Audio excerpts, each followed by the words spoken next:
एक आपने accurate prediction और करी थी सुबह, बाजार की तो हमने बात करी थी, कई सारे स्टॉक्स पे हमने बात करी थी, और हैवेल्स आपने कहा था इस स्टॉक को थोड़ा रहने दीजिए, कॉल के बाद डिसाइड करेंगे क्या करना है। बढ़ गया, सुबह अच्छा था, उसके बाद आई कॉन कॉल, 11 बजे कॉन कॉल शुरू हुई, 11:20 को आपने एक वर्टिकल फॉल देखा इसमें, और उसके बाद से स्टॉक प्रेशर बना हुआ है। तो आपने वही कहा था कॉन कॉल पे ये स्टॉक हर बार रिएक्ट करता है। एक्चुअली सुबह इतना खराब खुला ही नहीं, एक बार तो ग्रीन में भी पॉजिटिव था सुबह।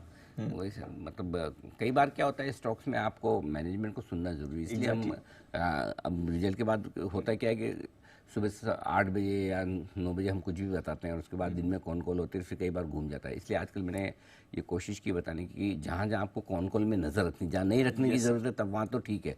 कुछ मैनेजमेंट कैसा होता है, सब कुछ वो प्रेस रिलीज में रिजल्ट के साथ ही लिख के दे देते हैं, हमको समझ में आ जाता है कि भाई क्या कह रहे हैं। कुछ का क्या होता है, कॉन कॉल में जब एनालिस्ट खोद के पूछते हैं ऐसा कैसे, किससे करोगे, कॉन्फिडेंस कहाँ से आ रहा है, तो 4 सवाल पूछते फिर कॉन्फिडेंस हिल जाता है मैनेजमेंट का। मैं हेल्थ की बात नहीं, इन जनरल बात कर रहा हूँ, किसी भी कॉन कॉल में, तो वो फिर है ना समझ में आ जाता है कि ऐसे ही हवा में गोलीबारी है ना, तो फिर अपने आप नीचे आ जाते हैं। इसलिए कुछ कंपनियों के केस में कॉन कॉल बहुत इंपॉर्टेंट होती है, कुछ कंपनी ऐसी कि पूरा guidance, outlook, everything is in press release, एक साथ ही वहाँ पे आपको आसान होता है। इसलिए आजकल हम फिर बोलते हैं जहाँ जहाँ कॉन कॉल पे फोकस करना है वो देख के करें।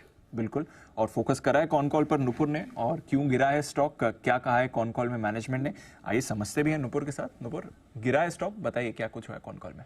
बिल्कुल कॉन्फिडेंस नहीं आया मैनेजमेंट की कमेंट्री में, क्योंकि जो डिमांड है, जो कंज्यूमर डिमांड को लेकर उन्होंने कहा है कि हमारी एक्सपेक्टेशन से डिमांड वो बहुत कम है पिछले 6 महीनों में, और अपटिक अभी देखने को नहीं मिल रहा है। हालांकि आगे के 6 महीने उन्हें लगता है कि जो कंज्यूमर डिमांड में पिकअप होगा वो थोड़ा बेटर होगा, लेकिन पिछले जो 6 महीने निकले वो अनुमान से बहुत कमज़ोर वहाँ पे मांग आती हुई दिखी। इनफैक्ट उन्होंने दूसरी कंजम्पशन कंपनीज को भी, FMCG कंपनीज को भी कोट करके कहा है कि वहाँ पर भी डिमांड को लेकर काफ़ी चिंता है, और वो उनके वॉल्यूम्स में भी नजर आ रहा है। तो डिमांड को लेके कंसर्न्स यहाँ पे जारी किए हैं हैवेल्स की तरफ से। क्लियरली उन्होंने कह दिया है कि पिछले जो 6 महीने निकले वो उनकी एक्सपेक्टेशन से थोड़े कमजोर डिमांड वहाँ पे आती हुई दिखी।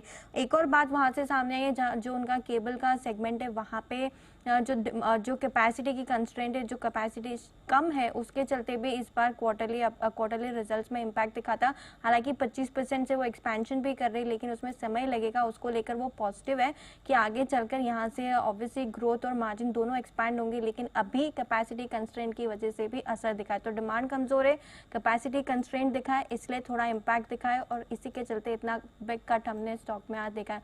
आगे चल के वो पॉजिटिव गाइडेंस ही दिया है, उन्होंने कहा कि फेस्टिव सीजन आने वाला है, तो वहां से उम्मीदें उन्हें, लॉयड का कारोबार अच्छा कर रहा है, आगे चलकर भी अच्छा करेगा। इलेक्ट्रॉनिक कंज्यूमर डिमांड ड्यूरेबल का जो कारोबार है वो इस क्वार्टर में सुस्त रहा था, लेकिन आगे चल के वहां पर भी रिकवरी दिखेगी। तो वो उनको भरोसा है कि आगे चल के मार्जिन एक्सपेंशन होगा, लेकिन अभी डिमांड को लेकर चिंता जताई है। आगे मार्जिन एक्सपेंशन होगा, कब होगा ये बताएं? ये कब होगा ये तो नहीं बताया, लेकिन हाँ अभी तो डिमांड को लेकर कंसर्न्स है, तो मार्जिन ऑब्वियसली कम होने ही थे, मार्जिन्स कम होने थे, और उसका इम्पैक्ट भी आपको दिख रहा है। हैवेल्स सुबह नतीजों के बाद थोड़ा ठीक खुला था, उसके बाद अब आपको कमजोर दिख रहा है। बंसल जी, एक बार जरा चार्ट्स भी देख लें हैवेल्स के सर, 1300 के एग्जैक्ट लेवल पर।